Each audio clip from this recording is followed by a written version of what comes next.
Bonjour à tous, et puis je tiens à signaler l'exemplarité de l'établissement La Cité des Métiers. À chaque fois que j'y suis allé, j'étais vraiment très impressionné par la qualité du lieu et puis aussi par l'équipe qui l'anime. Enfin, il y a plein de choses à voir et c'est vrai qu'en matière d'orientation, en fait, c'est quand même un endroit très important. Merci d'avoir pensé à nous inviter ce soir. Pour aller à l'essentiel, en fait, on est là pour évoquer les métiers qui tournent autour de l'organisation du Festival Art Rock. L'organisation du Festival Art Rock est menée par une association qui s'appelle Wild Rose, qui comporte 8 membres au conseil d'administration. Et là, devant vous, vous avez 3 des 5 salariés, on va dire, qui ont un contrat à durée indéterminée du festival.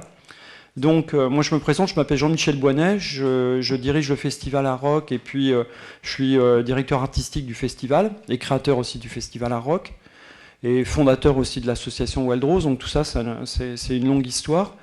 À mes côtés, il y a Carole Meyer qui est administratrice du festival, qui est nouvellement recrutée, puisque l'embauche de Carole remonte au 1er octobre dernier, donc 2015. Carole est administratrice du festival, donc elle présentera ses missions. Et à côté de ça, elle a aussi pour tâche de conduire ce qu'on appelle, nous, la production du festival. Elle vous expliquera ce que c'est. C'est-à-dire qu'elle a une mission d'administration, mais aussi de production pour l'événement qu'est Art Rock. Et puis à ses côtés, il y a Aurélie Denis, qui est encore plus nouvelle dans le festival. Elle a aussi un contrat à durée indéterminée. Et elle vient d'arriver, puisqu'elle est arrivée à Art Rock le 22 février. Donc c'est tout récent. Et donc Aurélie vous présentera aussi son parcours. Et elle est en charge de la communication et des relations publiques du festival. Et puis de tout ce qui peut être événement, tout thème de communication relatif à cette organisation. Et à côté de nous 3, il y a, sont restés au bureau donc Nathalie Broisin, qui est comptable, qui ne vient travailler elle est à temps partiel, donc elle travaille une journée par semaine à nos côtés, et elle s'occupe de la comptabilité. Et elle travaille principalement avec Carole Meyer. Et ensuite, on a au bureau aussi Pascal Maujard, qui lui est sur un contrat à durée déterminée, donc renouvelé tous les ans, dans un cadre contractuel qui est un contrat spécifiquement et intéressant proposé par Pôle emploi aujourd'hui. Pascal Maujard a plus de 50 ans, et était à la recherche d'un emploi, etc. Et il est responsable des partenariats chez nous. Et puis enfin, au bureau, et de façon assez constante depuis quelques semaines, on a Guillaume Fournier, qui est notre directeur technique, et qui, lui, est un intermittent. Donc c'est aussi une autre catégorie qu'on évoquera tout à l'heure. Je continue, si vous permettez, de prendre la parole pour situer un petit peu les choses avec un PowerPoint. Donc je vais aller assez vite quand même, parce que l'intérêt, c'est de voir le PowerPoint, mais sous l'angle un petit peu de l'emploi et des métiers, puisqu'on est là pour discuter de ça ce soir. Donc, Festival pluridisciplinaire, 33e édition. Là, c'est 30 ans de l'histoire du festival, à travers 5 images qui vous sont proposées. Donc, l'artiste chanteur M, un spectacle du Royal Deluxe. Donc là, c'est un théâtre de rue qu'on avait présenté au Parc des Promenades. Un concert de jazz avec Roy Hargrove. L'artiste emblématique Kezia Jones. Emblématique, pourquoi? Parce qu'il a été découvert dans le métro parisien. Vous savez qu'on a une scène des musiciens du métro. Et maintenant, c'est quand même quelqu'un qui est très remarquable. Et puis aussi un pan de l'histoire du festival, à savoir, c'est des gens qui traversent l'histoire et notre histoire à tous, à savoir Alain Bachung, qui est venu 2 fois à Rock et qui nous a quittés. Et donc, un certain nombre d'artistes que vous voyez là. Ici aussi, la diversité du festival, un festival avec du théâtre de rue, la compagnie Beau Geste, du théâtre spectaculaire, théâtre et performance avec la Flora d'Elsbaus, de la pyrotechnique qu'on avait présenté à Vallée Gouedic avec le groupe F, c'était pour le passage à l'an 2000, et puis un spectacle de danse avec la compagnie qu'on retrouve souvent, de Philippe de Coufflet. Donc à travers tous ces artistes, tous ces musiciens, aussi, on a aussi quelque part des pans d'activité professionnelle, des emplois, des gens qui sont musiciens, mais aussi qui doivent être accompagneurs de ces musiciens, qui sont danseurs, donc avec des spécificités d'emploi différents des musiciens, etc. Je continue, donc volet art plastique, avec aussi des emplois derrière. Carole et Aurélie vous en reparleront tout à l'heure.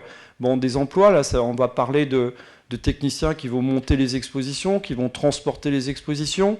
On va parler des artistes. Alors les artistes des arts plastiques n'ont pas le même statut que les artistes musiciens ou danseurs ou du théâtre. Ce sont des gens qui peuvent être déclarés à la maison des artistes, qui peuvent être intermittents selon la façon où ils travaillent. Ils peuvent vendre leurs œuvres à travers une galerie, l'exploiter eux-mêmes. Enfin voilà, c'est des choses très, très complexes. Mais c'est aussi un volet intéressant dans l'histoire d'art rock et aussi dans sa richesse des emplois qu'on peut proposer ou accompagner.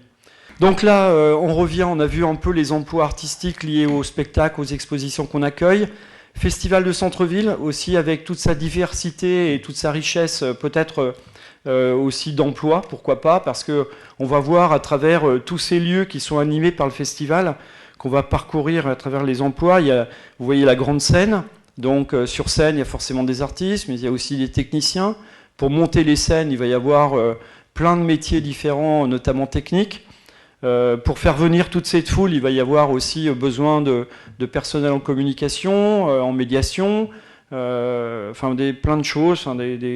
Voilà, il y a par exemple, pour monter la grande scène, il y a des gens qui ont des spécificités, ce sont des gens qui ont des diplômes spéciaux pour pouvoir escalader le tout. Donc sur l'image aussi, donc la grande scène, aussi on a les différents théâtres de la scène nationale. Alors là, on va aborder à travers un rock, on pourrait aussi évoquer toutes les professions qui sont liées au théâtre, à la danse et aussi aux centres culturels, aux maisons de la culture. Finalement, un rock, c'est un événement, mais on embrasse tous ces genres de catégories de salariés.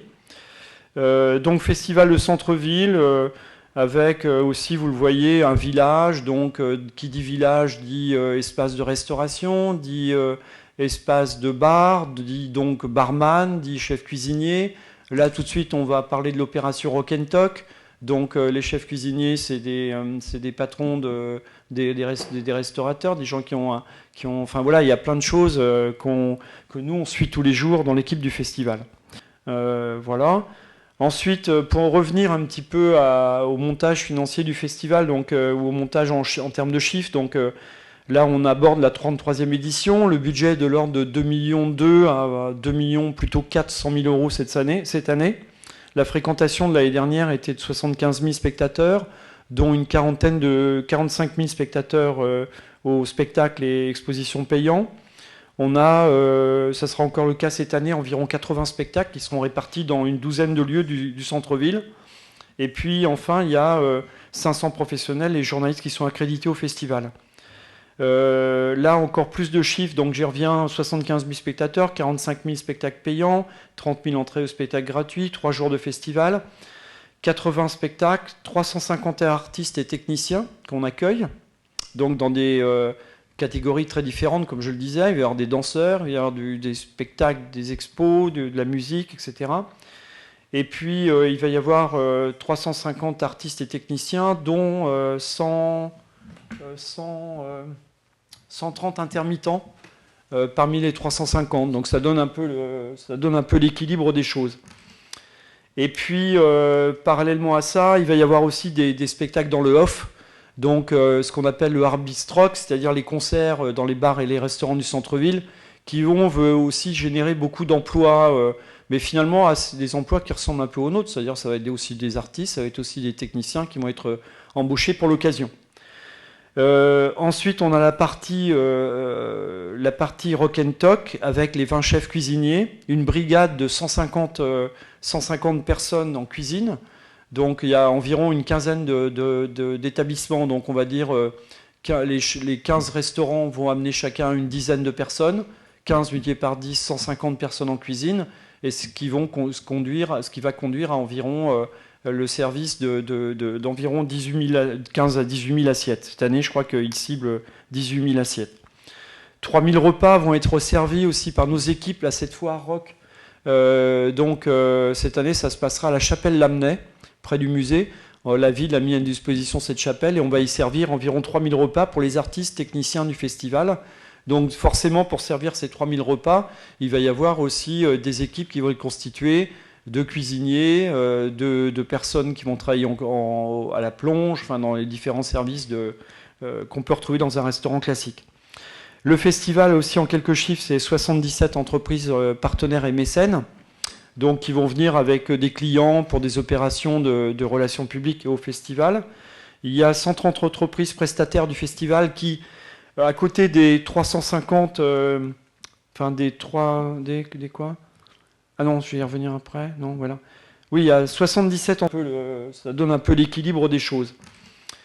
Et puis, parallèlement à ça, il va y avoir aussi des spectacles dans le off, donc ce qu'on appelle le hard bistrock, c'est-à-dire les concerts dans les bars et les restaurants du centre-ville, qui vont aussi générer beaucoup d'emplois, mais finalement des emplois qui ressemblent un peu aux nôtres, c'est-à-dire ça va être aussi des artistes, ça va être aussi des techniciens qui vont être embauchés pour l'occasion.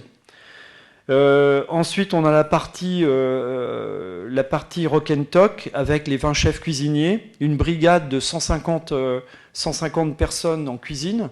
Donc il y a environ une quinzaine d'établissements. Donc on va dire les 15 restaurants vont amener chacun une dizaine de personnes. 15 multiplié par 10, 150 personnes en cuisine.